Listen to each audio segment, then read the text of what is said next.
Dental caries यानी दांत में कीड़ा लगना, टूथ कैविटी यानी दांत में सुराख होना या टूथ डीके यानी दांत का खराब होना, ये सब एक ही बीमारी के मुख्तलिफ नाम हैं। अब ये सब कैसे होता है, इसकी क्या वजूहात हैं, क्या इससे बचाव या इसका इलाज मुमकिन है, ये सब हम आज की इस वीडियो में डिस्कस करेंगे। So let's start.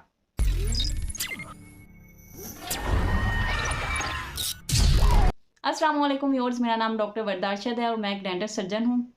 Dental caries यानी दांतों में कीड़ा लगना आजकल की पॉपुलेशन में एक बहुत ही कॉमन प्रॉब्लम है और ये दुनिया भर के 60 से 70% लोगों को मुतासिर करती है। शुरू में तो ये आपको बहुत ही माइनर सी या बेज़रर सी चीज़ लगती है जिसकी वजह से आप इसे नज़रअंदाज कर देते हैं, लेकिन अगर इसका बरवक्त इलाज ना करवाया जाए तो ये बीमारी बढ़ती हुई शिद्दत इख्तियार कर जाती है। आइए जानते हैं क्या वजूहात हैं जिसकी बिना पर आपको दांतों में कीड़ा लगने का सामना करना पड़ सकता है।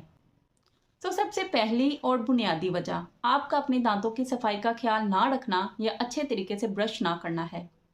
हमें से बहुत से लोग ब्रश तो कर लेते हैं, लेकिन हार्डली बहुत कम लोग दांत ब्रश करने के सही तरीके से वाकिफ़ हैं। अगर आप अपने दांतों की सफाई का ख्याल नहीं रखते तो ये आपके लिए फ्यूचर में प्रॉब्लम क्रिएट कर सकता है। दांतों में कीड़ा लगने की दूसरी अहम और बुनियादी वजह आपकी अनहेल्दी डाइट या गैर सेहतमंदाना खुराक है। वो तमाम अशिया जिसमें आर्टिफिशियल शुगर ऐड हो, मैदे या मैदे से बनी हुई अशिया या वो अशिया जो आपके दांत की सतह पर चिपक जाती हैं। इन तमाम चीज़ों का इस्तेमाल अगर एक हद से ज़्यादा किया जाए तो ये आपके दांत की साख्त के लिए डैमेजिंग है। अब ये सारी अमूमी तौर पर वही चीज़ें हैं जो हमारी फेवरेट हैं, like burger, pizza, fries, cold drinks, chocolates. अब दांत में कीड़ा लगने का अमल तब शुरू होता है जब हम अपने दांत की सफाई अच्छी तरह से नहीं करते और खुराक के ज़रात हमारे दांत की सतह पर चिपके रह जाते हैं, जिस पर फिर बैक्टीरिया या जरासीम अटैक करते हैं और एक तेज़ाब खारिज करते हैं।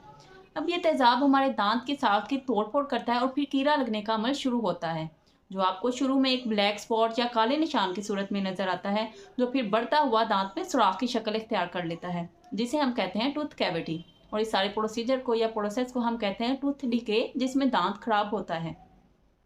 वजूहात आपने जान ली, अब हम डिस्कस कर लेते हैं क्या इसका इलाज या इससे बचाव मुमकिन है। सो फर्स्ट ऑफ ऑल, अपने दांतों को अच्छी तरह से ब्रश करें दिन में कम से कम 2 दफ़ा, रात सोने से पहले और सुबह नाश्ते के बाद। दांतों की सफाई अच्छी तरह से हर सतह से करें। दांत को कम से कम 2 मिनट तक ब्रश करें, ज़्यादा तेज़ी से दांत ब्रश नहीं करें। अब कुछ लोगों की ये सोच होती है कि अगर ज़्यादा देर तक दांत ब्रश करेंगे, ज़्यादा रगड़ कर साफ़ करेंगे तो उनके दांत ज़्यादा सफ़ेद और चमकदार होंगे। तो ये उनकी सोच बिल्कुल गलत है, क्योंकि अगर आप अपने दांत को ज़्यादा देर तक या ज़्यादा तेज़ी से ब्रश करते हैं तो आपकी जो दांत की ऊपर वाली तह है वो घिस जाती है, जिससे आपके दांत की निचली तह नज़र आती है, जिसे हम डेंटिन कहते हैं, जो कि हमारे ठंडे गर्म को महसूस करती है। सो आपको सेंसिटिविटी का इशू हो सकता है। सो दांत को एक प्रॉपर टाइम के साथ और प्रॉपर तरीके के साथ ब्रश करें। अब दांत ब्रश करने के बाद आप डेंटल फ्लॉस ज़रूर यूज़ करें। डेंटल फ्लॉस एक धागानुमा शक्ल का मटेरियल होता है जो आपके 2 दांतों के दरमियान खुराक के जो पार्टिकल्स हैं उनको निकालने में मुआवन साबित होता है। कोशिश करें अगर आप जो टूथपेस्ट यूज़ करें उसमें फ्लोराइड ज़रूर ऐड हो, क्योंकि फ्लोराइड आपके दांतों को बहुत ज़्यादा स्ट्रॉन्ग करता है और आपके दांत में कीड़ा लगने का अमल स्लो हो जाता है। मीठी या चिपकने वाली अशिया का इस्तेमाल महदूद रखें और इनके इस्तेमाल के बाद कुली ज़रूर करें।